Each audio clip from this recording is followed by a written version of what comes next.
The house on Ferran Drive was dark when Raven Abaroa opened the door just after 10 p.m. No television glow, no movement, no sound. Raven said he had just come back from playing soccer with friends. Inside the bedroom, he claimed he found his wife kneeling beside the bed, blood everywhere.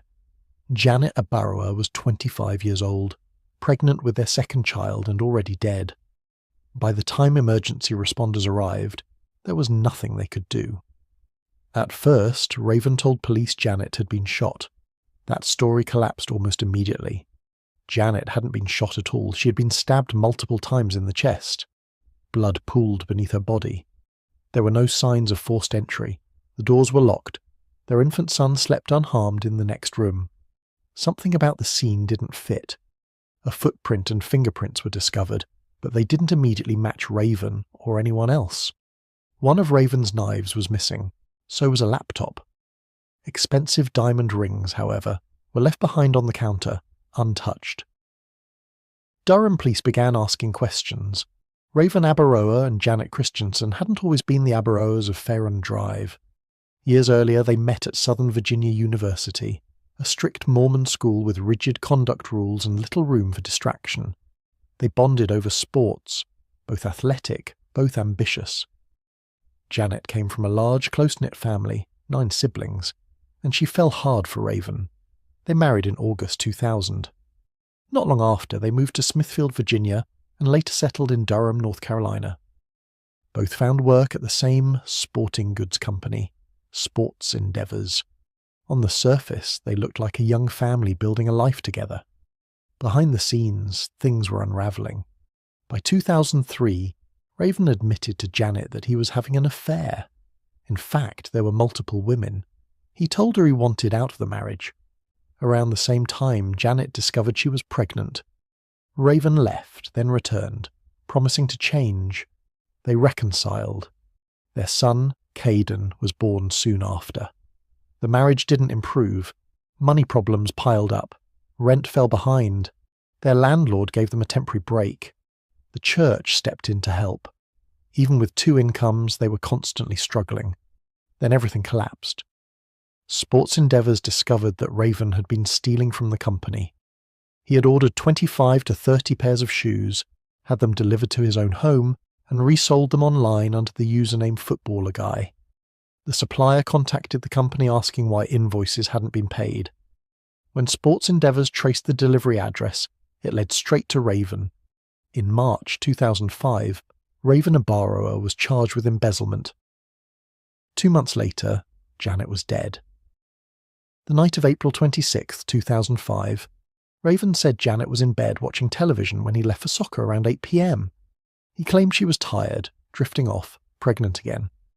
When he returned hours later, she was already gone. Police weren't convinced. There was no sign of a struggle that suggested an intruder, no forced entry. The house was quiet, orderly, and despite Raven's emotional breakdown, investigators noted inconsistencies in his account.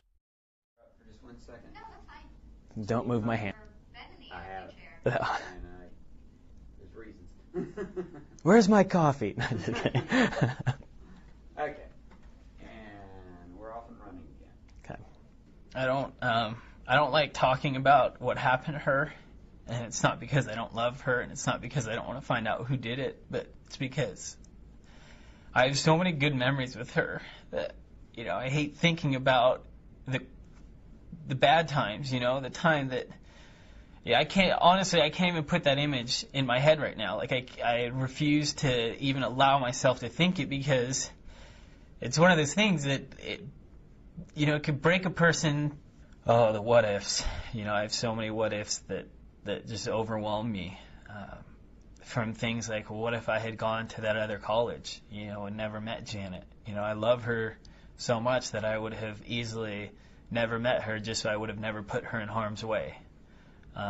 Why would somebody enter this quiet home in a quiet neighborhood? Why would somebody harm someone so innocent, so kind as Janet, as my wife? And what are the motives, And so as I think about that, lots of scenarios play through my head.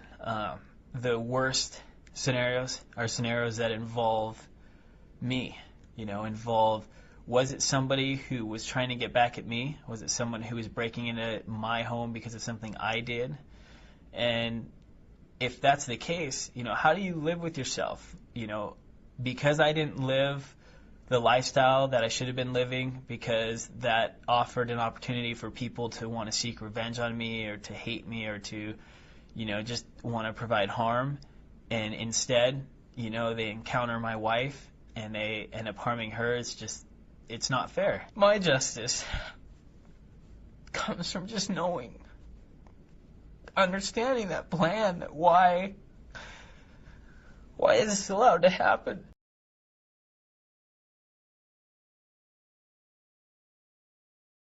Days after the murder, Raven left North Carolina with his son and went to Utah to stay with family. Almost immediately, he hired an attorney. He refused to speak further with police. Janet's family arrived from Pennsylvania and Virginia, desperate for answers. They offered rewards.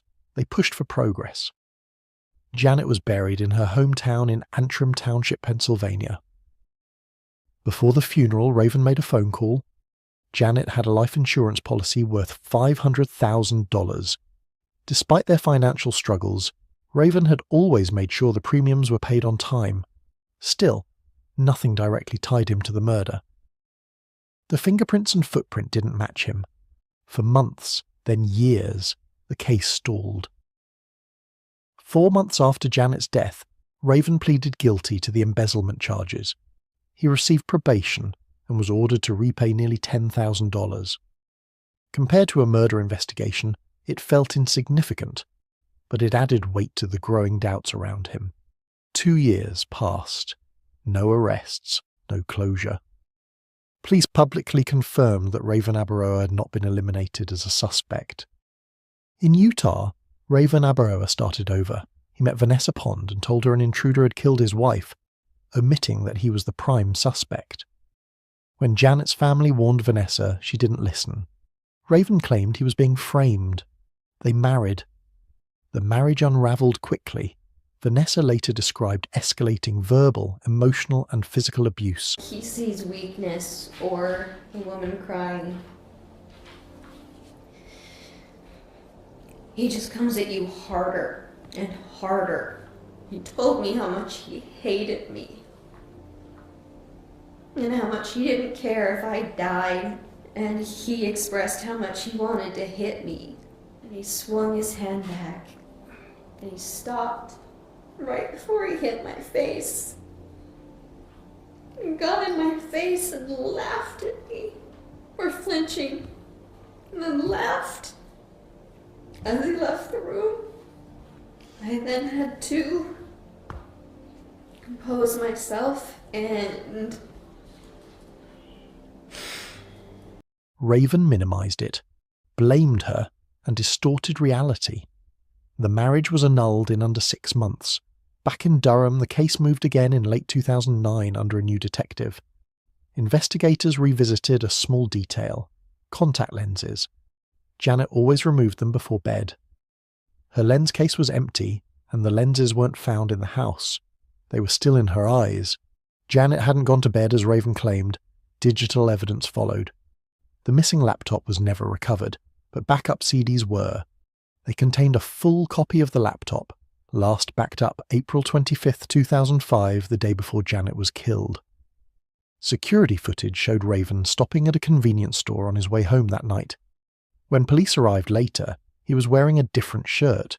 He had time to change. In 2011, Raven was arrested in Idaho. His 2013 trial relied on circumstantial evidence. Women testified about affairs and violent behavior. Vanessa described manipulation and threats. The defense pointed to an unmatched footprint, fingerprints, and a dog trail leading away from the house. After 5 weeks, the jury deadlocked. 11 guilty, 1 not guilty. A mistrial was declared. Before a second trial, Raven entered an Alford plea to voluntary manslaughter, maintaining innocence while admitting the evidence could convict him. He was sentenced to 8 to 10 years. He was released on Christmas Day 2017. Raven now lives in Utah. Janet's family believes justice was never fully served. There was no confession, no clear explanation, only fragments of evidence and a plea that left unanswered what truly happened inside that quiet house on Fairham Drive. Janet never got to tell her side of the story.